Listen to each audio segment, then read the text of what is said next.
Actually, it was my wife's idea. And we had just gotten married, and on our honeymoon, we had taken a trip to Colorado, up in Breckenridge, and we went to a dinner theater. And as I say, the rest is history. For 20 years now, Christmas Slaughterhouse has been starting off the Christmas season for thousands of people every year, bringing laughter, Christmas joy, and let's not forget about the great home-cooked meals. As successful as Christmas Slaughterhouse has become, you'd be surprised to know that it almost didn't make it past its first season. We're going to take a look back now at how it all got started, go behind the scenes, and what's become the hardest ticket in Ripley County to get. Actually, it was my wife's idea. And we had just gotten married, and on our honeymoon, we had taken a trip to Colorado, up in Breckenridge, and we went to a dinner theater by sled. And it was a real neat experience, something that we enjoyed. And she said to me, you know, it would be really neat if we could kind of recreate something like this and do it at the church. And so when we got back, we set it in motion. We'd gotten married in January, so we had 11 months to work. And so our first event happened in a barn in the middle of a field. We had horse and wagon that we were taking people to and from their vehicles to get to the barn. We had some decorations set up on the way that they would kind of, the idea was that they would drive through on the horse and wagon. The only problem was it rained for 2 of the 3 days that we had planned it. So all that kind of got shut down. The field became a sloppy, muddy mess. And we did the Christmas Carol. We served chili to everyone. And we realized after the second night that serving the cast chili every night was not a good idea. And but it was what got it started. It kind of created, because of all of the problems that we had that first year, we really contemplated just stopping. But we took a year off and decided to bring it to the gymnasium and try it again. The first event, we did it 3 nights, and we had maybe out of all 3 nights combined, we had 300 who came and participated. But then when we moved it to the gym, slowly we began to get the word out. We began to do it every year after that. Still started very small. Our props were very limited. But we had great food, great cooking. It was all home cooking, and we began to get the word of mouth out. And about the 5th year is when it really started taking hold, and people started taking notice, and we started seeing there became more of a demand for tickets.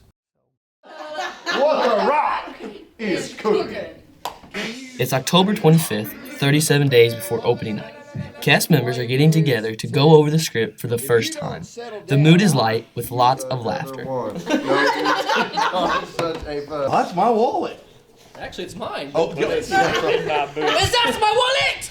That's my wedding ring. In the next 6 weeks, they'll be spending a lot of time together, meeting at least once a week for the next 4 weeks, fine-tuning the script and going over anything that needs to be done. Opening night will be here before they know it.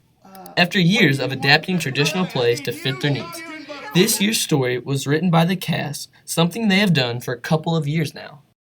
Our needs are very specific. It has to be a one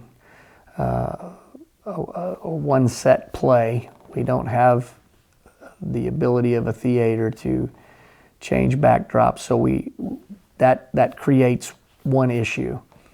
And then the other thing, we're looking for a very specific play that is a comedy that. And as we begin to, there were plays that we used that worked perfectly, but over time we started finding that we were having, as we exhausted materials, we were starting to have to really adapt the play. And so we were basically rewriting them anyway and adding things and creating things. And so we decided a couple years ago, you know, it would be much easier if we just started writing our own plays. And so for the last 2 years, that's what we've done. At the same time, work begins on the set. The crew will also spend the next 4 to 5 weeks constructing, lighting, and painting the set. Props and furniture will go into place for the weeks of rehearsal before opening night. Christmas at our house is a lot of work, and I don't know that anyone, even though we look forward to the event, no one is really looking forward to any segment of the work leading up to it. I handle all the reservations, the ticket sales, collecting the money, mailing out the tickets. We mail out reminder cards. Hopefully in September we try to get those out to remind people when the tickets go on sale, because it's a big deal that night when they do go on sale. And she's right. If you've ever tried to get a ticket for Christmas at our house, you'll know that you've got to be quick. More than 3,000 tickets are sold online in less than 10 minutes. But it doesn't end there. And that's the hard part for Sister Becky. Unfortunately, that's kind of one of the hard things of my job. I can't please everybody. I can't get everybody in, but there are always changes, people calling that do have reservations. Somebody's sick, somebody can't make it. So I can usually work some people in from the waiting list, but unfortunately not a bunch. With the growth of the event and better technology over the years, it's a lot different than the way they used to get tickets out. I've been doing it probably 10 or 12 years now, but I can remember Chuck used to hand out tickets to church members to try to sell tickets for people to come to Christmas at our house. And of course it just developed and grew and grew and grew, and now we can't do that anymore. We have to sell them online, and they go really fast. There have been some other growing pains over the years as well. We had water pressure issues in the beginning. We had electric issues in the beginning. We started running all these lights, and they didn't have enough electric, and so we had to get more electric ran to our building. You know, we had to add commodes to our restrooms, because in the beginning there were only, I think, 2 in the men's bathroom and maybe 3 in the ladies' bathroom, and that all had to get, you know, with that big of a crowd. So yeah, there's been a lot of adjustments along the way. One of the biggest changes from the early years have come with the menu. Feeding close to 400 people at night, all at the same time, is a feat in itself. In the beginning, a lot of food was brought in by church members, kind of like a potluck. But as the event grew, that created some challenges. In the beginning, it was just kind of a little church fundraiser, and we were having people bring in dumplings, we were having people bring in green beans, and it was everybody's own recipe, and then it would just be combined once we got there. And so as we began to grow, obviously that we had to figure out some systems that would work. I'll never forget, we had a lady in our church who was needing chicken. She was one of our dumpling makers, and so she called and asked for chickens. Well, we sent out a plea for chickens, and an older gentleman in our church said that he would provide the chicken, no problem. Well, then I got a call just a little bit later from the lady who was making the dumplings, and she was just all upset because there were live chickens running out in her yard. He had just gotten some chickens and dropped them off at her house. The week before opening day, the cast is meeting every night, going through last-minute details and memorizing their parts. Some rehearsals go past midnight. Over the years, one cast member has made a name for himself and brings his own sense of humor to the performance. He's the it's the closest thing Ripley County will ever have to a celebrity, I guess. Definitely the closest Jeff Dutton will ever be to being a celebrity. But he's known everywhere he goes. He's funny. He's able to make fun of himself. For Jeff, it is a role he takes seriously. You study. A lot of reading the script, a lot of trial and error. You know, what you see on opening night has probably been changed 15 times, you know, before the final draft. Lord, it's liable to change during the week of. Christmas at our house. You're always anxious that it's funny. You always want to make sure that the crowd leaves having enjoyed it.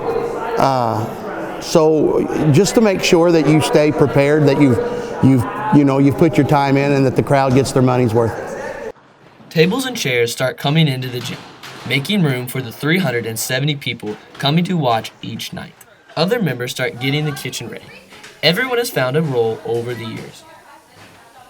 There's so many things that just happen without anybody even being told to do them. They've taken that responsibility, and you just know it's going to get done. And if one person was taken out of the mix, it would all suffer and fall apart. But everybody just plays their part and fulfills their role, and it's a well-oiled machine that I don't even know how we created it. It just kind of just evolved and happened, you know. We grew into it, so it's probably it's my favorite part is opening night.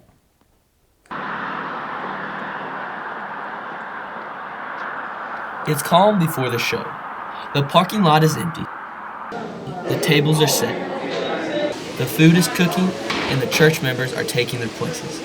People start showing up in the next hour or so. You can feel the anticipation as people start walking through the door. There's a definite buzz among the guests, coming together as friends or family for a night of entertainment in the Christmas spirit. Back in the kitchen, it's time to go. The final dishes are put together, rolls heated, and the food is placed in serving dishes. Each server is given a dish to hand out, and once the cue is given, the race to hand out food begins. We know that your spirit is the Christmas spirit. We pray, Lord, that you would just fill this gymnasium. Lord, you would let the fellowship that is about to take place be strength to our spirits. We pray, Lord, that the food would be strength to our bodies, and bless the hands who prepared it in Jesus' name. And everybody say amen.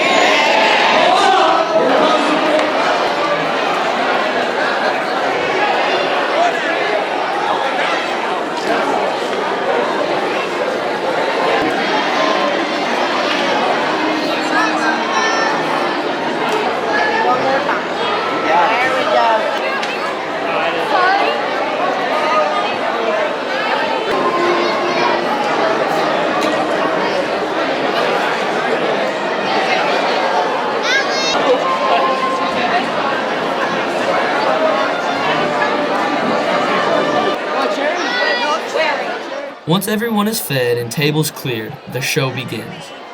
Madame and Monsieur Rothschild, we have reserved you a wonderful table in the exquisite room Versailles.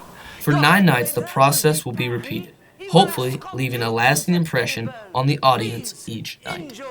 Impossible. Oh, nothing's impossible, Mr. Matthews.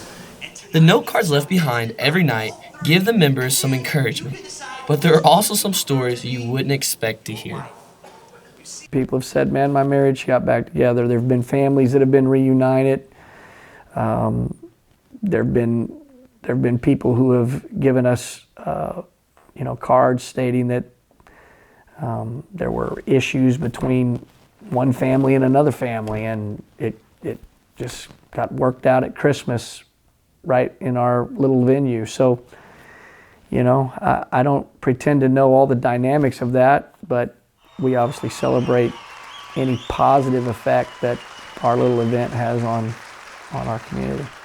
And the big question, how long will the show go on? It's been very fulfilling to me, to answer your question, very fulfilling to see something take off and then become so popular.